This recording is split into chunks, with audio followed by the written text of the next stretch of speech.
फिर जाने जाना हो गए रफ्ता रफ्ता वो मेरे आज এই বৃষ্টির কান্না দেখে মনে পড়লো তোমার যার কাছে দাম নেই হৃদয়ে।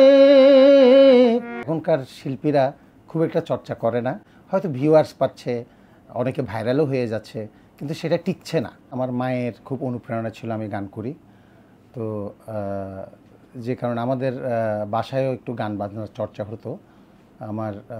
আমার মামারা গান টান করতো, সেই সুবাদে একটু আমার তেমন একটা অসুবিধা হয়নি। বিটিভিতে অডিশন দিয়ে আমি 1991 সালে তালিকাভুক্ত হয়ে আধুনিক গানে এখনও পর্যন্ত আছি, এবং আমি বর্তমানে বিটিভিতে সুরকার এবং সঙ্গীত পরিচালক, এবং আমি চিটংয়ের লোক। চিটংয়ে আমি আর্য সঙ্গীত বিদ্যাপীঠে ওস্তাদ মিহিরলালার কাছে হাতে খড়ি ক্লাসিক্যাল শিখি। পরবর্তীতে আমার সৌভাগ্য হয়েছিল ওস্তাদ নিয়াজ মোহাম্মদ চৌধুরীর কাছে শেখার, বিশেষ করে ক্লাসিক্যাল এবং গজলের উপর তালিম নিতাম। আমরা ওনার খুব ভক্ত ছিলাম ওস্তাদ নিয়াজ মোহাম্মদ চৌধুরীর। তখন সেই সময় ওনার আজ এই বৃষ্টির গানটা, এগুলো অনেক আগের কথা, তখন মানুষের মনে মনে মুখে মুখে ছিল গানটা। ওনার একদম দারুণ ভক্ত হিসাবে ওনার ছাত্র হতে পারে সৌভাগ্য, যদিও ওনার মতো গাওয়া খুব অসম্ভব ব্যাপার। আমরা অনেক সাধনা করে গান শিখেছি, অনেক চর্চা করেছি, অনেক চর্চা করতে এখনকার শিল্পীরা খুব একটা চর্চা করে না। হ্যাঁ, তো ওই জন্য ওইগুলি স্থায়ীও হয় না। হ্যাঁ, হয়তো ভিউয়ার্স পাচ্ছে, অনেকে ভাইরালও হয়ে যাচ্ছে, কিন্তু সেটা টিকছে না। হ্যাঁ, এখন সঙ্গীতটাকে এমনভাবে নিয়ে নিয়েছে যে কোনোভাবে নিজে পরিচিত হতে পারলেই হলো, হ্যাঁ, কোনোভাবে আসতে পারলেই হলো। কিন্তু তখনকার সময় মন মানসিকতা ছিল না।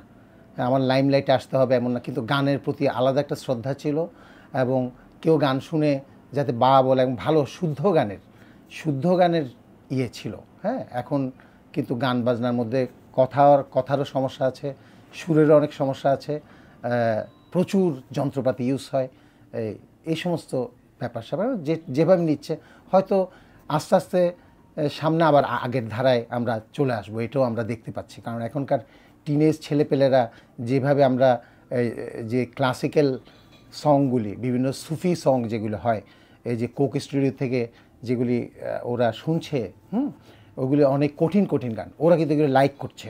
যেমন গজল, অনেক ছেলেমেয়েরা, টিনেজ ছেলেপেয়েরা যে গজল লাইক করে, জাগজিদের গজল, মেহেদি হাসানের গজল, এগুলি লাইক করে, এগুলি শোনে, সুর আছে। রিজার্ভেশন থেকে 2011 সালে একটা চাঁদনি নামে অ্যালবাম বের হয়, ওইটার কিছু মিউজিক ভিডিও হয়েছে রিজার্ভেশন থেকে, আবার আলাদা অনেক মিউজিক ভিডিও আছে, যেমন ইগল মিউজিক, হ্যাঁ, সঙ্গীতা, এরা বের করেছে, আমার চ্যানেল থেকেও বের হয়েছে। আমি একটা গান, মৌলিক একটা গানের 2 লাইন শোনাচ্ছি, সেটা হচ্ছে ভুলের ভালোবাসা গানটার নাম। সেটা শফিক তুহিন কথা এবং সুরে, গানটি ইগল মিউজিক থেকে প্রচার হয়েছে। আমি একটু করে শোনাচ্ছি। হ্যাঁ, আমি ভুলের মাঝে গড়েছি শুধু ভুলের ভালোবাসা, সারাটি জীবন ধরে যার কাছে দাম নেই হৃদয়ে। আর যাই হোক মানুষ বলি তাকে কি করে, আমি ভুলের মাঝে আজ এই বৃষ্টির কান্না দেখে মনে পড়লো তোমার অশ্রু ভরা দুটি চোখ, তুমি ব্যথার কাজল মেঘে লুকিয়েছিলে ওই মন। আজ এই বৃষ্টির কান্না দেখে মনে পড়লো তোমার অশ্রু ভরা দুটি চোখ, তুমি ব্যথার কাজল মেঘে লুকিয়েছিলে ওই মন। গজল তো এমন একটা জিনিস, এটা সব গানই পছন্দ। গজলের মধ্যে আমি পছন্দ আলাদাভাবে তালিকা করতে পারি না।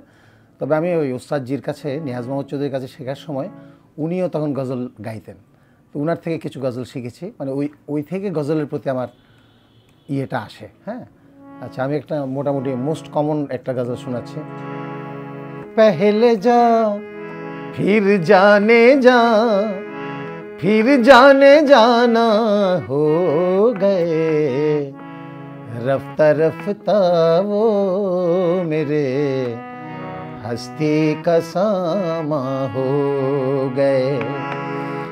पहले जा फिर जाने जा, फिर जाने जाना हो गए, रफ्ता रफ्ता वो मेरे हस्ती का सामा हो गए।